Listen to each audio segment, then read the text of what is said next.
representation of woman produced by hegemonic discourses is not a relation of direct identity or a relation of correspondence or simple implication. It is an arbitrary relation set up by particular cultures.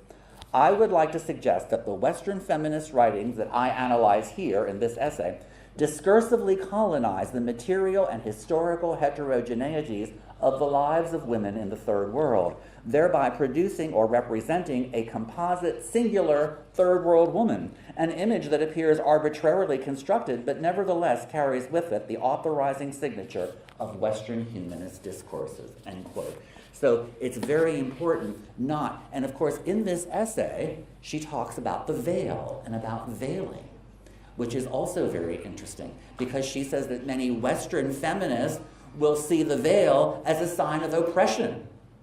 Many women in the post-colonial world wear a veil, therefore they're all oppressed. And that is a very difficult assumption to make because you have to look at the meaning of the veil and what that meaning means in particular cultures and the choices and options that are open to women. We can't say immediately, or another thing is that a lot of women in the post-colonial world are mothers. Now, that doesn't, and therefore motherhood is oppressive. No. I mean, you can't say that motherhood is oppressive across the board, but you have to look at the conditions by which women become mothers. Do they choose that, or is it forced upon them? I mean, so she's asking us to look not under Western eyes, but to see with very different eyes in this case. Now, Mahatma exposed Western feminist scholarship not as the mere production of knowledge about a certain subject, that is, about indigenous women in post-colonial context, but as with other forms of Western scholarship, as a directly political and discursive practice that is highly purposeful and ideological. By comparison, then, to what extent do we, as gender studies scholars in our research, reproduce the all too familiar trope of white Western feminism as material subjects of their collective histories, and indigenous forms of feminism, gender resistance, and gender variance as objects of Western scholarship? So it's almost as if Western feminists are the subjects of their own discourse, but then feminism in other parts of the world is an object to be studied. And of course, that's problematic as well. And that the histories of these struggles are undifferentiated and tailored to fit Western paradigms. Now, these are certainly legitimate questions that we must keep at the center of our inquiries, but the question that remains to be asked is the extent to which all kinds of theoretical work on gender is necessarily imperialist a priori when it works beyond Euro-American borders, and the extent to which such critiques lead those of us who do this work to paralysis. So some people will say, you can't do this work on gender in post-colonial context because you're being imperialist. And then some people will say, well then what should we do? Can we do it at all? Should we just close our papers, close our books, and go home and do something else? Does it lead to paralysis? What does one do? Both positions, that it's either imperialist or you simply can't do it, are problematic because they maintain a self-other binary structure between the Occident and the Orient, between the West and the rest, between colonizer and colonized, between global North and global South, and inscribe gender differences in the post-colonial world with an absolute and therefore homogeneous difference from their expression, enactment, or representation in Western contexts. While it would be imperialist to try to universalize Western understandings of gender and replicate those representations elsewhere, where they have emerged under a different set of historical, cultural, and ideological conditions, and while it would be erroneously Orientalist to fetishize only the difference of gender resistance and gender variance in the Arab, Muslim, or post-colonial world without any historical analysis or cultural contextualization, is there still not room to maneuver between those concerns about neo-imperialism on the one hand and a seemingly academic paralysis on the other? And that's a question that I think we need to continue to think about. But however, the comparative, I think, is a way out. Because comparative inquiry teaches us to look at texts and to look at the world relationally, rather than to look at what is thought to be given ontologically. That's very important. As comparatives, we are trained to look at things, at texts and so on, relationally, not just to look at one thing as given. That's the crucial difference when doing comparative work. So in that way, the gap, or the space in between those texts, the space in between those languages, the space in between those cultures, that's where we begin. That is what's more important than just saying, there is a culture, that's what it is, and that's what it means. But it's important, especially in today's world, to look at, what is between. And the border can be a highly compelling axis of analysis because it enables us to question whether the nation state is a viable object of post-colonial analysis in a transnational world, where increased migratory movement across borders, as well as diasporic location, complicate received ideas about home, citizenship, national affiliation, and identity. Where is home for many people who are going back and forth between the country of origin and the country of settlement? And we also need to ask whether any newly imagined form of national belonging can ever be fully democratic. And that's very interesting because right here in Egypt, the transitions and the changes that you have been experiencing, those kinds of questions are being asked as well. Gayatri Gopinath urges us to move beyond the nation state and to focus on transnational circuits that, quote, both prop up and challenge contemporary nationalisms. On the one hand, accounting for the circulation of culture, rather than seeing culture as something fixed, but seeing culture as circulatory, as moving around. On the one hand, accounting for the circulation of culture and the circulation of gender dissidence, gender difference, rather than their strict confinement within fixed geopolitical borders, can help to challenge nationalist cultural hegemonies and interrupt the coherence of normative citizenship tied to the nation-state alone. Now, at the same time, however, it's important not to romanticize or sentimentalize transcultural migrations and interactions as straightforward sites of resistance to nationalist discourses and borderizations. The legacy of sovereignty and its collapse into biopower, written implicitly into structures of governance and the ways in which modern states function today, is inscribed in cultural nationalist discourses that, for instance, mark feminism as a Western aberration. Many countries don't want feminism.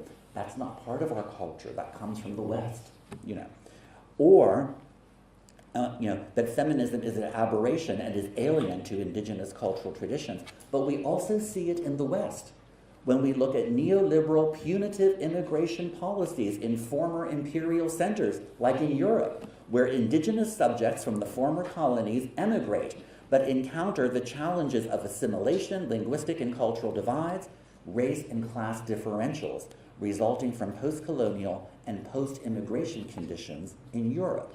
And many people who have emigrated, thinking that they are seeking various kinds of freedom in Europe, find that they are once again objectified by very racist immigration policies, which becomes something very different again. So we have to look sort of on, on both sides, in terms of, in terms of reimagining and rethinking such differences such as gender.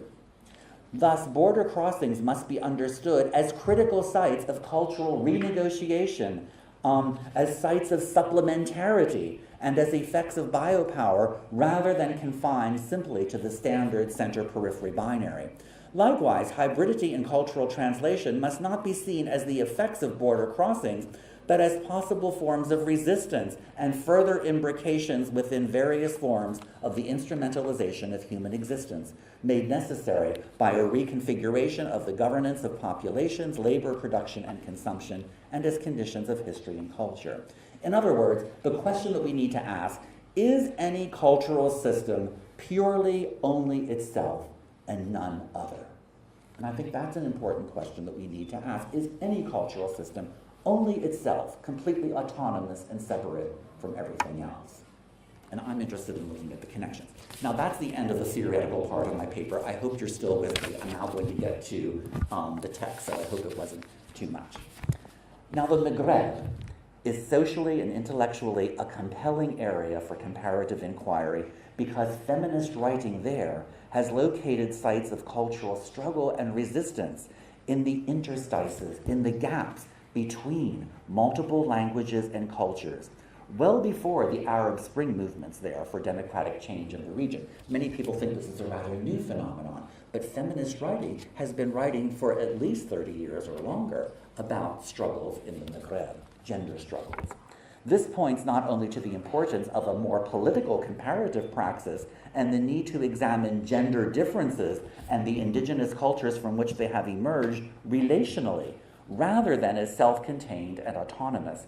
And this also develops the claim of Ashcroft, Griffith, and Tiffin in their seminal text, The Empire Writes Back, that through post-colonial experiences, one recognizes that all experience is uncentered, pluralistic, and multifarious.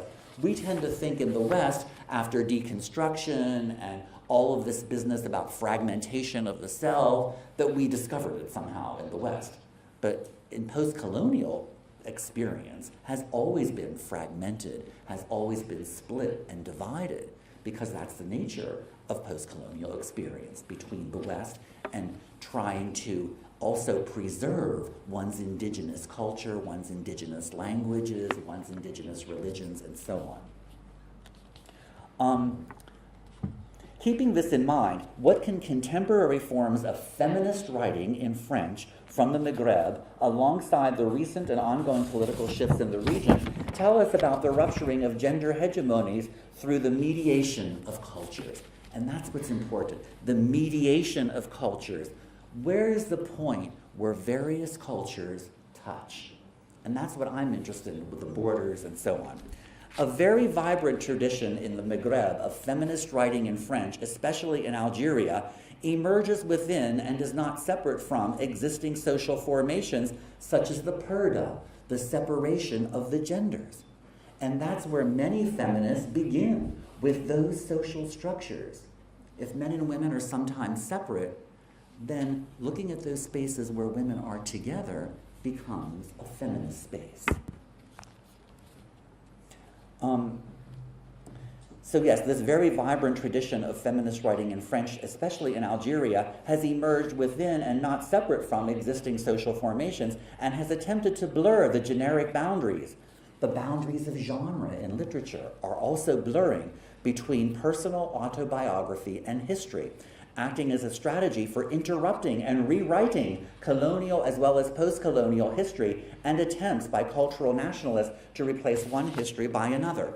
Now, this is very important in Algeria, and for people like Assia Djabbar, who is a very famous feminist, the Algerian War of Independence was a very important turning point. This was a very bloody war from 1954 until 1962. And what happened? Now, of course, even the way the history books tell about it, France did not even recognize this as a war until the 1990s. They just saw it as a little disturbance. The people in the colonies were misbehaving, so we have to go in there and punish them. That's how they saw it. Now, when you read Algerian history books, they say it's the Algerian Revolution. It's the War of Independence. So it's very interesting in just the way that history gets narrated. When I was a small boy in school in America, we learned, in 1492, Columbus sailed the ocean blue and discovered America. But you can't use that verb, discovered, because the Native Americans were already there years before. And Columbus, his ships went the wrong direction. He was supposed to go to India and went to the West Indies. So yes, he discovered America for European colonization, but it's offensive to say that he discovered it for those people who were there many years before Europeans even got there. It depends who's telling the story. Now, with colonialism, what happened is that Djabbar writes about many women who were soldiers and who served in the army. Many were freedom fighters, many were suicide bombers, many had huge roles in the military to fight for independence from France.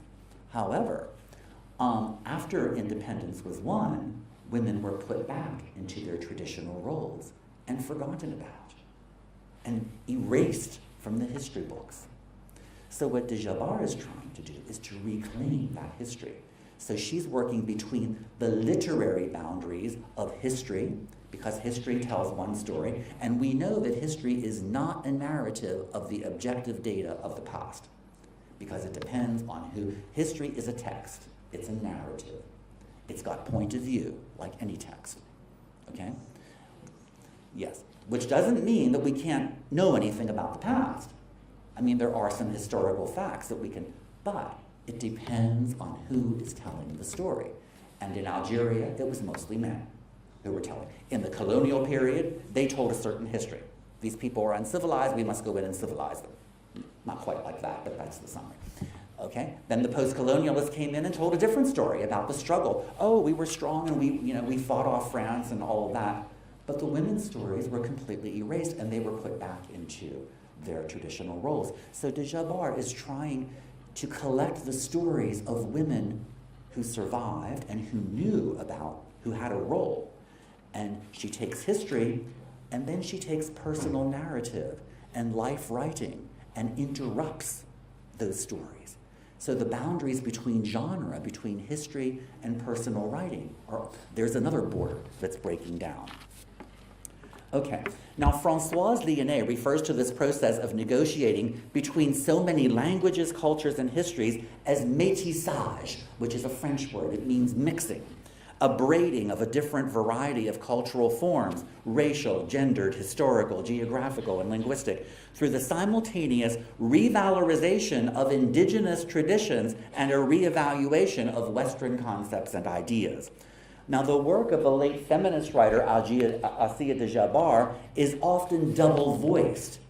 So she's writing in one voice, the voice of the patriarchy, the masculinist voice, which she represents, but then it's also double-voiced because she intersperses that with the experiences of women who she is able to meet, and they tell a very different story. It interrupts the main narrative. So see, even literature is political because it's working between those borders. We must not think of literature as something that's just beautiful and aesthetic and formalistic. That's the way we're taught in the West. But she's doing something very highly political through breaking the boundaries of genre, which is connected to the boundaries of gender, the boundaries between nations, and so on. Okay. Now, I teach Djabbar to my graduate students, and as you'll see, she just died recently in February of this year, so my students were, very upset because they love her work, probably because I love it, but that's, anyway. So the work of Assia Djabbar is double-voiced and circulates nomadically in the spaces between languages and cultures in such novels as Femmes d'Alger dans leur appartement or Women of Algiers in their apartment. And notice, I don't know this, can you hear me? I don't know, this slide is not very good, it's a bit blurry, but this is a painting by the French painter Delacroix, which he had access to a harem, I think in Algeria. And you can see it's a very orientalist, the way women are represented and stuff. It's very exotic looking, very appealing to Western eyes. We call this Said's Orientalism.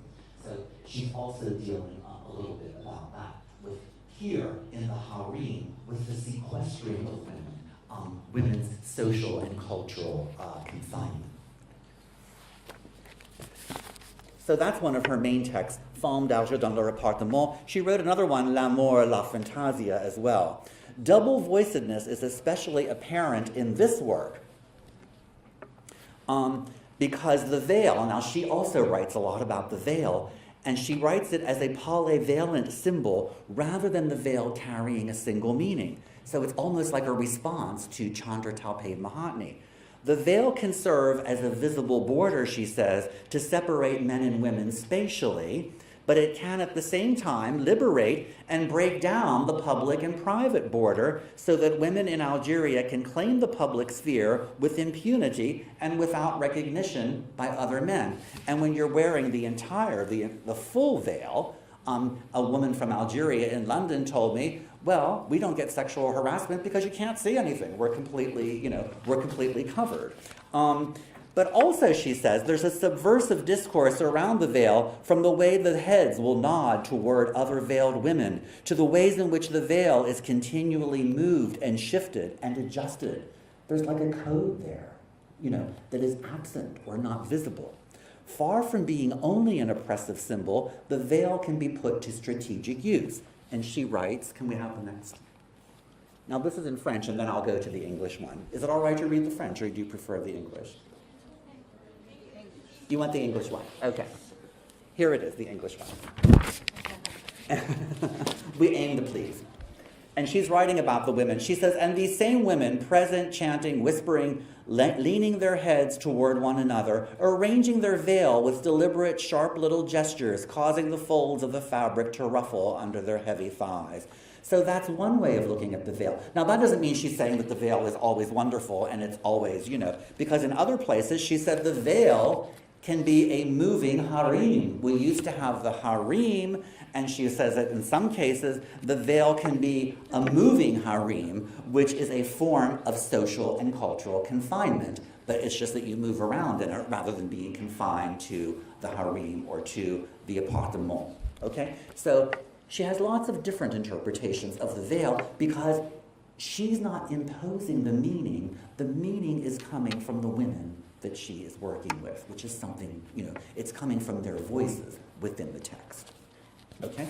And she's trying to recapture. She writes a lot about the women's hammam, where the women are bathing. And so there's an old woman who is a masseuse in there. And she was a freedom fighter during the Algerian War. And she tries to understand her perspective, which has been forgotten. So it's trying to transform silence into language, which is very powerful, I think, as a way of doing things. In her other book, L'amour, la fantasia, de Djabbar intervenes textually in hegemonic historical narratives in order to think herself out of these narratives and reimagine them differently through a deliberate act of writing as rereading, and her continuous punctuating of the historical narratives with her own interjection, je m'imagine moi. I imagine differently. Sometimes she'll give the colonial or post-colonial history, and then she will interrupt it. I imagine differently.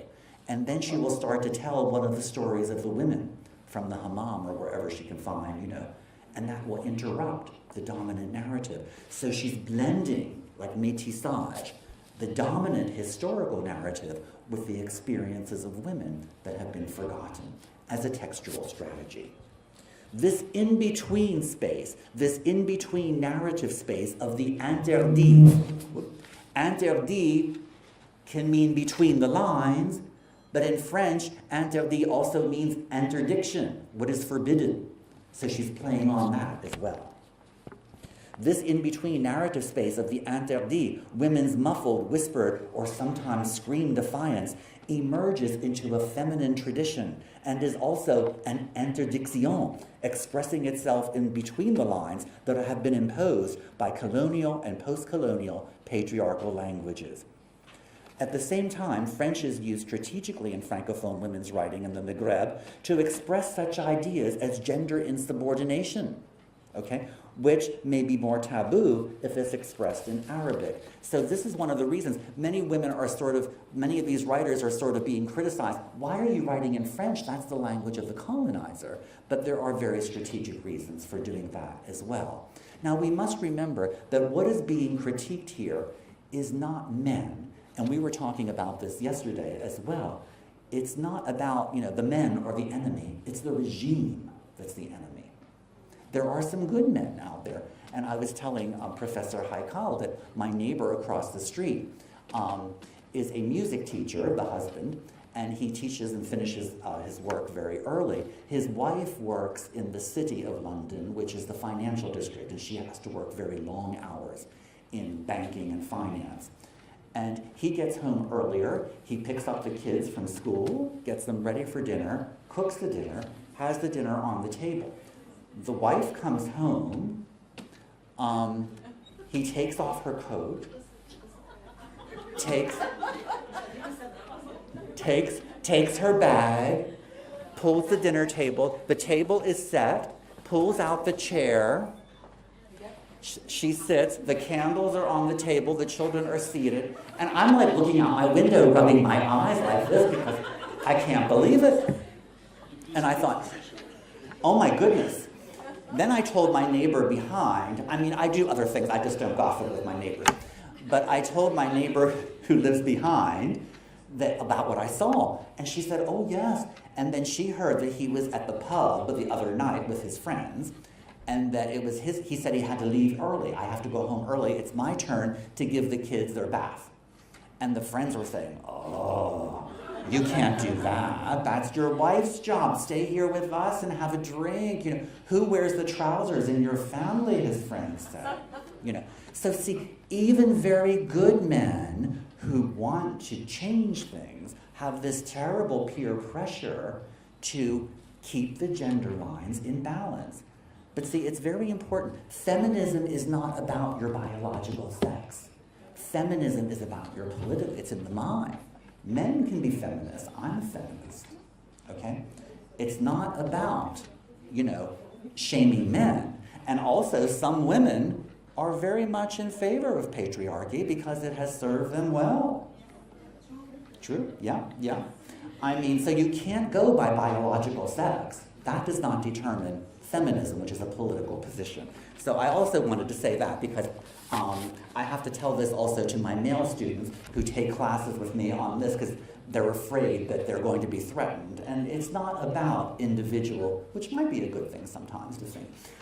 It's not about individual men. It's about the regime of patriarchy that is oppressive.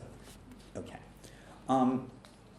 Now, coming back to de Jabbar, the narrative fractures created by the spaces in between, by the interdit, enable us to look at new spaces in between in Algerian feminist writing. We see a focus on liminal spaces in between in the more recent work of Algerian French writer Nina Boroui, and these are some of her books. She's quite young, and she's published, about 18 books already. She's very prolific, and they are written almost like journals. It's almost as if she's just published her own journals. They're not written with a perfect beginning, middle, and end, but it's her thoughts. The renegotiation of split subjectivity and borders, geopolitical and otherwise, is evident in her work, which confounds singular understandings and simplistic oppositions around gender, desire, and national affiliation. And her one book, Garçon manqué, there's a very interesting quote. Tous les matins, je vérifie mon identité. J'ai 4 problèmes.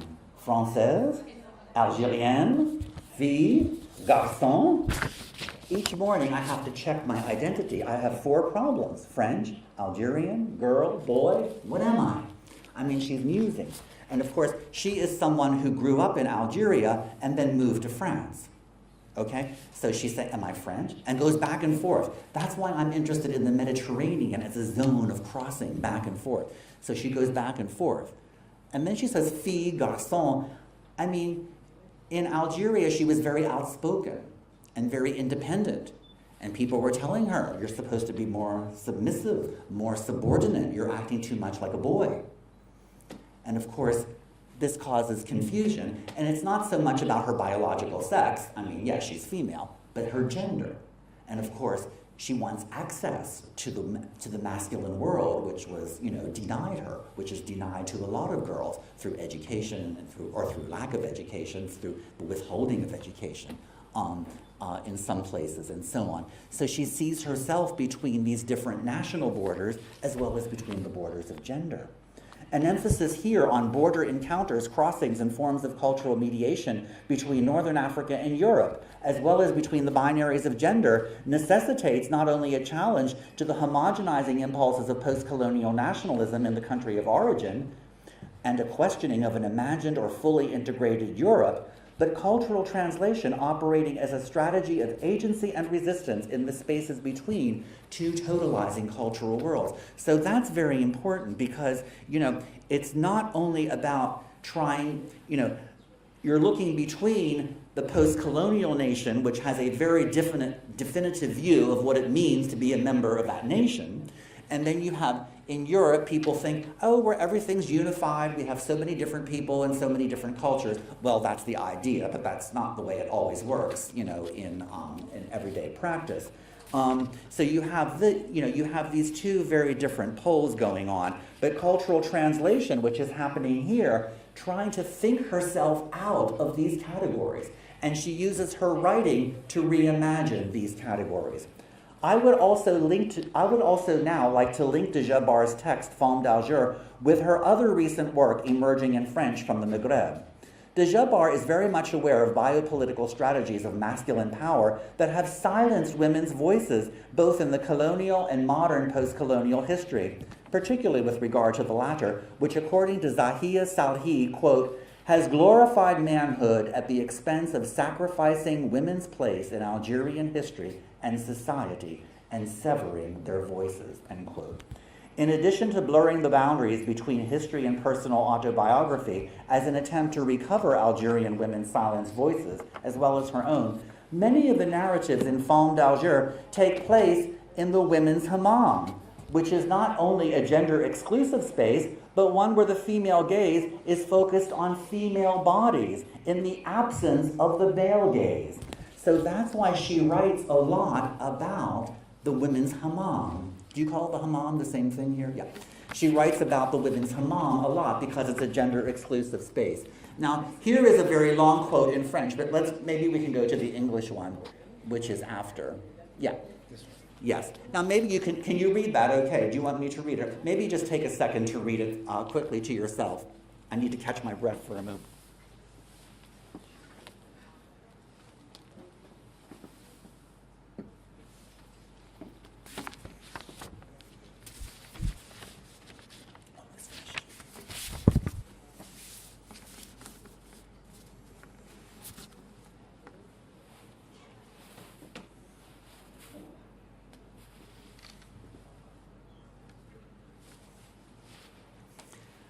Okay, now this is very interesting. And some people in the West, we have to be very careful because many people in the West tend to see this as very erotic or sexual, as if the women are, having sex together, and that is not necessarily the case. I mean, we have to be very careful of Orientalism, like on the picture of de Jabbar's book, where you have, the women in, it's very attractive. I keep dropping my script, to Western eyes. And I think, that is a bit of what I would call an analytic leap. It's going maybe a bit too far. What I think is interesting about this passage, and yes, you do have, the masseuse, pouring water over the naked body of the other woman and all of that, which is very interesting. But here in the feminine space of the hammam, the male gaze is absent. What the male gaze tries to do is to objectify the female body as an object, to try to possess it. You don't have that here in this space. And also, I think it's important to look at the images of the water and the tree. These are feminine images, which I think are very important to look at. An emphasis here, here, in the feminine space of the women's hammam, the images of the tree and the water suggest not only a resistance to a male-dominated society, but as Jared Hayes notes, resistance in Algeria may have had feminine roots that celebrate the close bonds not between men, because in colonialism and post-colonialism, there were men. It was groups of men who were in charge, okay? But between women, more in the sense of Adrienne Rich's lesbian continuum, which constitutes a wide range of affectionate bonds between women that are not sexual necessarily. I mean, it's more about the close bonds, the affectionate bonds that women share together, and whose bodies are not owned or objectified by men in this gender-exclusive space. Now, somewhat similar to de Jabbar's strategy of interrupting and rewriting post-colonial history, and attempts by modern cultural nationalists to replace one history by another, Rashid O, who is from Morocco, has written an autobiographical work, and all of these works are either autobiographical or semi-autobiographical, because at this stage, that's what you need to do. Write about your own experience to interrupt the master narrative. Okay, so this book, L'Enfant ébloui means dazzled or dazed, confused. So it's dazzled child or dazed child. This book dispels myths about the development of masculine gender identification through a separation from femininity. Now, this is Freud, of course, and Freud talks about the Oedipal complex. The little boy must eventually separate from the mother, from femininity, you have that here, right, in order to achieve proper masculine identification in order to become a man. You can't be too close. Now, of course, many people, and I've had students who will not read Freud because they think that's misogynistic and it's awful and what can you do? But they feel that it's a bit misogynistic, that the fear of castration is what is leading the little boy to go away from the mother and to identify with the father. And by identifying with the father, you are identifying supposedly with culture, with language, with patriarchy, and so on. Okay, supposedly. But we have to keep our feminism here between the lines, yes. So that's the myth, or whatever you want to say. So he is deliberately resisting that narrative, Rashid O. But at the same time, because it's post-colonial, there's another narrative. The narrative which interrupts the metaphor of the broader post-colonial narrative from the feminized colony, okay? Because when the country was a colony, it was submissive to the imperial center. It was ideologically penetrated and conquered by the European colonizer, and now it must become the hyper-masculine, modern, independent nation-state. So you will see in many post-colonial discourses, especially after independence, that we were weakened by imperialism. The colonizer took away our indigenous languages, our indigenous cultures, and so on, and we have to reclaim them. We have to be strong. That means that gender is implied, that everyone has to do their gender duty, to marry and to have children and to make the nation strong. So this notion of masculinity is not only about achieving proper gender identity, moving away from the mother to identify with the father for young boys, but also about the nation as a whole, no longer being feminized by being conquered by the imperial colonial encounter and becoming a strong nation state. And the two are often linked. And that is what he is questioning or interrupting.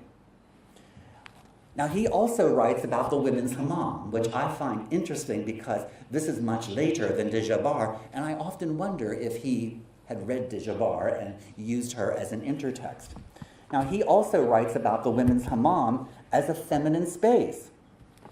At a young age, he's remembering it now, when he was allowed to go to the women's hammam with his mother or female relatives until about the age of 7. Then he wasn't allowed to go anymore. He had to go to the men's section. But he notices, he says, c'est un endroit, le hammam, où les femmes sont intimes et rigolent entre elles. The women's hammam is a space where women are close and enjoy each other's company. Now notice, go back one more. Yes, notice this word intime, I'll come back a second. Intime I did not translate as intimate.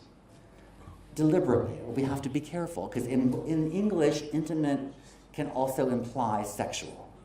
And I translated close, because it's those very close bonds that are important in the feminine space that he found very warm and very lovely. Now, some psychoanalysis will say he wants to go back in the womb because he likes the women's hammam and all of that. I mean, I don't know. We can't say that. But this is what he's reflecting upon, how that space was a space where women were very close with each other. Rashid does not find this close intimacy when he is forced to go to the men's section when he is a bit older and can no longer gain entrance into the women's section. Now, this is the big taboo. You're not supposed to go into these private spaces, even the toilets. I mean, you cannot go into the men's if you're a woman and so on. Now, at one time, in my office, and Shima is will be able to tell you that in my corridor or my offices, there are 2 toilets, men and women. And they don't have a sign that has that little pictograph thing, with a man and a woman. And they're right next to each other. And I was talking to my colleague, and, oh, yes, and how are you, and blah, blah, blah. And then I just pushed the door behind me because I had to go into the toilet. But I went into the wrong one. And I didn't know. And I thought, oh, it looks a bit different in here. And then suddenly I heard, ah! And then I thought, oh, I'm so sorry. And then I ran out. So this happens sometimes, you have to do what you can do. I just apologize. But, that is the big taboo. You have to go into the proper... Now, some universities in the UK have unisex toilets where there's no sign. You just go in. It's a private room. You just go in and lock the door, and it doesn't matter if you're a man or a woman. Okay. So anyway, Rashid does not find this. When he has to go to the men's hammam, it's a bit different. So now he is standing at the gendered border between the two hammams, and there's a sign that says men and women. So he's right there at the border of gender, and this is what he writes. Now I'll read in French and you follow in English. À l'entrée du hammam, il y a deux portes collées hommes et femmes. C'est un choc pour un enfant de ne plus entrer par la porte à côté où il a passé longtemps. Il n'y avait rien de spécial au hammam des hommes, c'était très différent du hammam des femmes, c'était humainement froid. Il n'y avait rien de chaud que la chaleur, la vapeur. Quand ils, les hommes, se lavent les fesses ou le sexe, ils se cachent. Pour moi, c'était une frustration de ne rien voir que je voyais toucher les femmes. So this was very interesting in terms of the difference. You know, he thinks the men's hammam is a very cold space. You know, he said there's nothing warm about it except the vapor, you know, and the steam. And the men, when they get undressed, they're very shy, they cover themselves. But the women, everything, you know, is very open. And, you know, he liked that a lot better. He said, because I saw everything there. Most important, Rashid's narrator seems attracted to the ways in which women speak of men in a feminine language that he comprehends and for which he acknowledges as shaping his own desire for men later in his life. And then can we have the next one? He says, Je commençais à m'intéresser aux hommes comme elles, les femmes de hammam, s'y intéressaient. See, he is resisting separating from women and separating from the mother. Similar to de Jabbar, in reclaiming an alternative voice that has been erased out of colonial and post-colonial history, one that ruptures gender hegemonies, as Jared Hayes notes, quote, Rashid O participates in the recovery of a history that has been neglected by official discourses by bringing into the present what many have tried to bury in the past, end quote. Okay, so to conclude, the work of the writers I have been discussing engages in acts of cultural translation between borders, challenging the essentialism of tradition and cultural authenticity in North African culture while addressing fantasies of a Europe that is fully integrated and culturally unified. Now, in this lecture, I don't have time to talk about after they moved to Europe and the encounters, but that's a different part. There is much debate in Francophone literature in the Maghreb that French is la langue de l'autre, that French is the language of the colonizer, which is layered with a problematic range of economic, cultural, and ideological issues.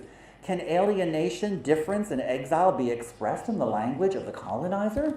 Do Francophone writers in the Maghreb risk effacement of self by writing in French, given that the ideological perspectives of the former colonizer will always be present in their language? Yet because these works are written in French, it is important to understand the deliberative use of the French language is more than simply using the language of the colonizer. Rather, French is used strategically by writers like de Jabbar, Rashid O, Nina Borowi, and others to rework its received meanings, and that translation becomes more than interlinguistic transfer or a site of equivalence between language and culture. Lawrence Venuti reminds us that translation is not exempt from its configuration within power relations.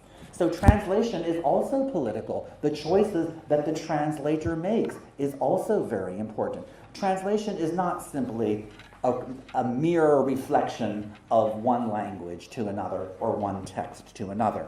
Now, to give an example, Rashid's use of the verb rigoler. Can we go back a few slides to Rashid O? Oh, can she hear? Another one. Sans rigole. No, I think, no, go back. No, not the picture. Oh, this one, yeah. So this word here, I want to look at, rigole. Okay.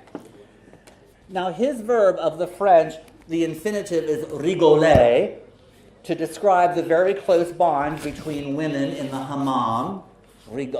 They enjoy each other's company. This takes the adjective form rigolo or rigolote, which can mean plaisant or amusant in French, or pleasant in English, or it can mean, it has a double meaning, curieux or étrange, which can also mean odd, eccentric, or even queer. There's something odd about, So there's an ambiguity here. There's a space of uncertainty. And that's very important too. Some things cannot be said directly, so they must be said in other ways, and the translator must be very sensitive to that as well. Extending this, cultural translation cannot be regarded as a passive process. The Franco-Maghrebi writers here seem to be very much aware of Western gender categories and Western binaries of gender, but do not reproduce those, nor do they reproduce the gender codes of their indigenous cultures in their writing. The very act of writing itself tries to address and name the struggle to negotiate new forms of gender, while at the same time, the struggle to write, gender struggles, and struggles of translation are all intertwined. Gender struggles, translation struggles, as well as the struggle to write, the struggle to understand. When I was in school, we were taught that everything is in your head, and all the writing just comes down your arm and out your finger and onto the... And we know writing is never that simple. It's very painful. It's a struggle. And the struggle to write, the struggle for gender, the struggle for gender autonomy, the struggle for translating between languages and across borders are all interrelated for these writers.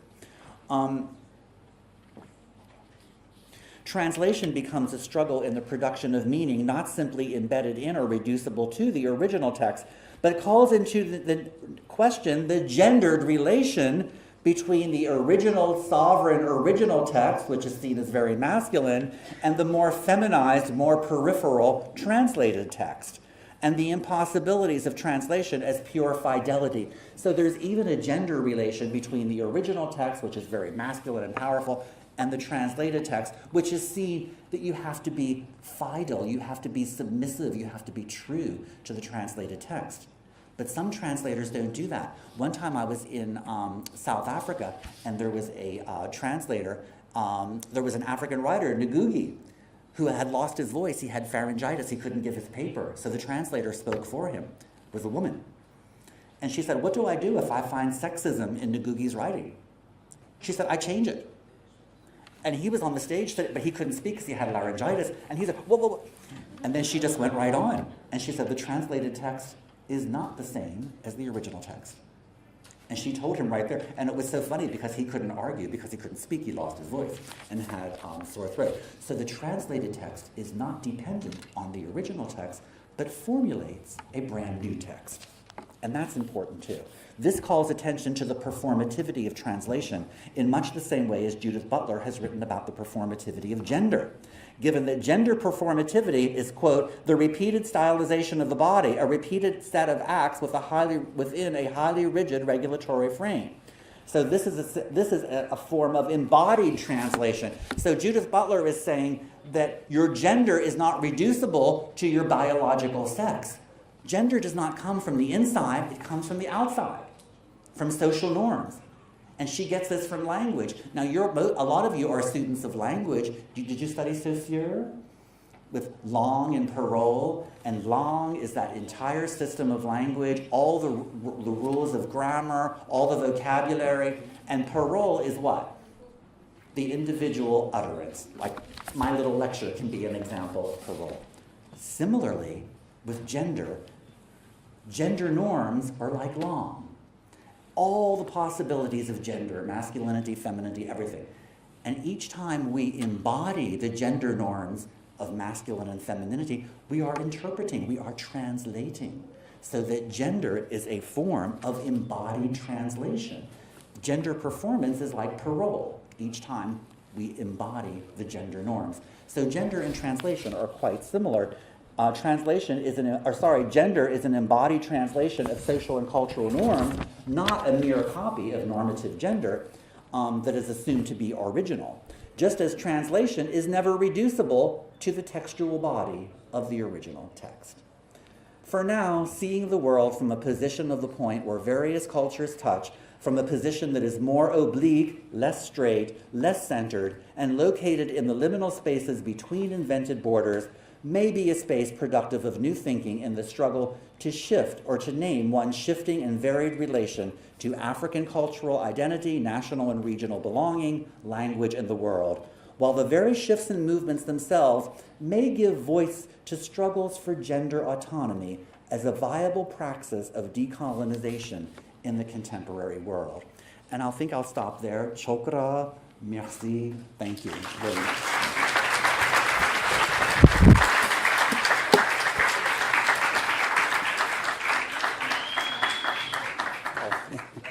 Yes, I think all of us enjoyed this very fruitful lecture, illuminated, knowledgeable, and very touchy also, because most of us strong.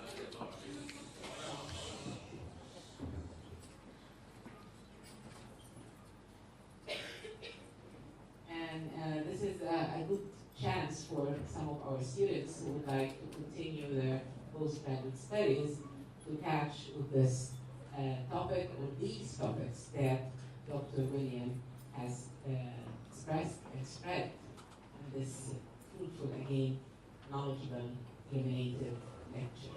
And we can open discussion and comments if you would like. And I think that something very important about writing in French. Yes, this is the idea. But I think that Frantz Fanon wrote something about decolonizing the mind and using the language of the nation, not the language of the colonized. Yes, I think. Yes, okay. Yes, who would like to start the comment or the question? Nothing. Yes. Oh, he has. Dina, then Dr. Heba, then Roba. Yes, Dina. Yes. Would you give her the mic, please? Dina, Dr. Dina. A mic. The mic. Hello, it's a great pleasure to have you here, and we'd like to welcome you at the Academy. Very, very knowledgeable. Thank you for this. I have a question concerning the idea of the clear-cut dichotomy or the clear-cut lines between the colonial and the post-colonial. I think this is not that a very recurrent condition now. I think we are very much absorbed in the in-between. Yes. So I need to know your opinion concerning the dilemma of the in-between or the cultural mistake. Yes. Thank you. So yes, the cultural, the space in between, you mean the colonial and the post-colonial? Okay. Well, I think in this particular writing, it's very hard to make a general comment because it sort of depends on which, area of the world or which nation we're talking about. But I think with regard to the feminist writing and the other writing from the Maghreb is that, first of all, it's a bit dated because it comes from the 1980s and it's, but at the same time, it's engaging that space, the period of trying to recover. See, I'm very interested in nationalism, for instance, because nationalism starts off as a strategy of opposition, and it's very radical. We want to sort of reclaim, this is working here, you want to reclaim that which the colonizer has taken away. So under colonialism, indigenous languages, indigenous cultures, indigenous knowledge was suppressed in favor of European knowledge. Okay. But what happened is that I'm interested in how nationalism sometimes slides from a strategy of opposition, and then later and later it becomes a strategy of oppression. Not always, but some forms of oppression to particular social groups. Because when you have a new group coming in and saying, okay, we are going to redefine the nation now in new ways. We want to be strong, we want to shake off the vestiges of colonialism. But the problem is if you start then, once you say there's a new center of power or whatever, there are automatically going to be new peripheries as well. And when you look at the history of colonialism, for instance, in Australia, you see the Aboriginal people are sort of, pushed to the side marks. Certain linguistic groups, certain language groups, certain religious groups. And the process of decolonization is a very long one because, and of course in many post-colonial countries, women and women's rights have been, have been taken away under the idea that, well, feminism, that's something Western, our women are more traditional, but imposing that on everyone becomes very problematic.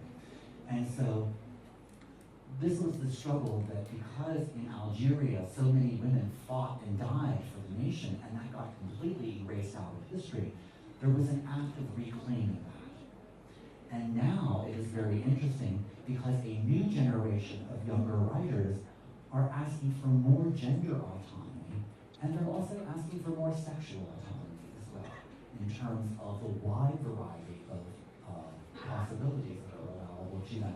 So it's a very long, some groups get forgotten about along the way, and the process of claiming back, takes a very, very long time. So I think some people say, but now the space between colonial and post-colonial is over with. In South Africa, people were saying, well, now we're past apartheid and we have to look at other things. But still, those processes are ongoing processes. And it's very difficult to pin down exactly what the nation is, what national identity is. Because as soon as you do that, it's just the way the language, we know from Saussure, that language is a system of differences. So I am me because I am not you.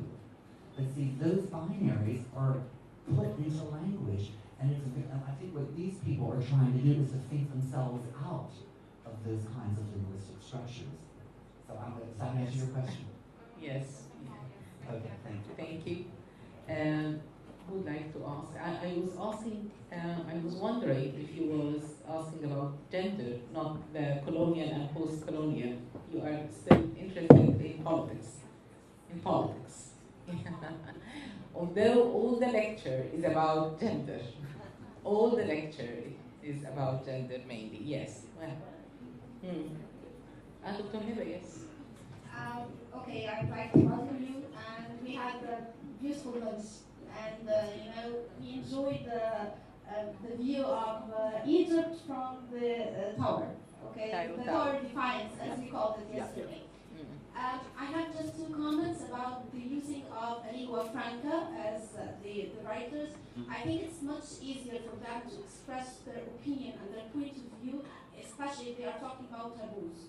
Because if you use a language which is different, it's easier for you to do it. I have a small experience, a personal experience. I was writing a paper on linguistic sexism, and then I said, okay, if I'm going to write the application and present it to the academy and say that I'm writing a paper about sexism, probably they are going to misinterpret the word. So let me go for Indo-centricity. Okay. And then I said, okay, I should be thinking, along these lines. I'm a professor, and I should be setting an example. So I sort of changed my mind, and I went to, instead of Indo-centricity, I went for linguistic success. I said, what's wrong with the word? Yes.